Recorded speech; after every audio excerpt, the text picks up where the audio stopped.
منظور احمد د خپلې 9 کسیزې کورنۍ یوازینی نفقه برابرونکی دی چې دلته د غواګانو په یو فارم کې د کار کولو له لارې په میاشت کې 10,000 افغانۍ عاید ترلاسه کوي. منظور احمد خوښ دی چې پر ځای د دې چې نورو هیوادونو ته ولاړ سي، په خپل وطن کې ورته د کار کولو زمینه برابره سوې ده. دلته زه د لوشلو کار کوم، غواوې لوشم. تقریبا د 8 میاشتې کېږي چې دلته اوس ما د لوشلو کار شروع کړی دی او 1.5 کال کېږي زه دغه فارم ته راغلی یم، ما دلته کار پکې شروع کړی دی، د کار زمینه راته برابره سوې ده. د لښکرګاه ښار اړوند بولان سیمه کې د یوه فارم څښتن وایي دوی دلته شاوخوا 250 نسلي غواګانې روزي او هره ورځ ترې نږدې 15,000 کیلوګرامه شیدې ترلاسه کوي چې د دوی دغه تولید تر ډیره د لښکرګاه ښار د اوسیدونکو اړتیاوې پوره کوي. موږ دلته فلحال 2,500 دانې غواوې لرو او د کارګرو او د بزګرو سره تقریبا 80 کسه دلته موږ سره فلحال پر کار دي او تر 15,000 کیلو پورې موږ فلحال پر 2 وخته باندې شیدې تولید لرو.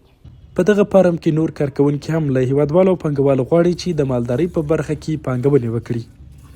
غوښتنه مو دغه د نور تجاران سره هم هیله کوو چې نور فارمونه جوړ کړي. تاوره ده نو خپل په هیواد کې کار ډېر ښه دی چې خپل په هیواد کې یو چاته د کار زمینه برابره سي، دا خو بیخي ښه دی.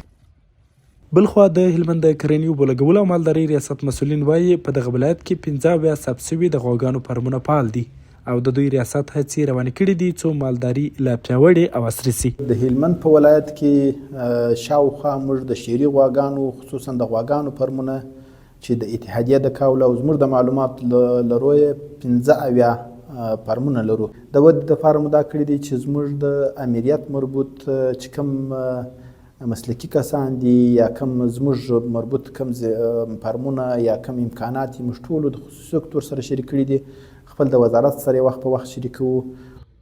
د یادونې وړ ده چې هلمند د هیواد په سویل لویدیځ کې یو پراخ ولایت دی او د معلوماتو له مخې دا مهال شاوخوا 80 سلنه خلک یې په کرنه او مالدارۍ بوخت دي.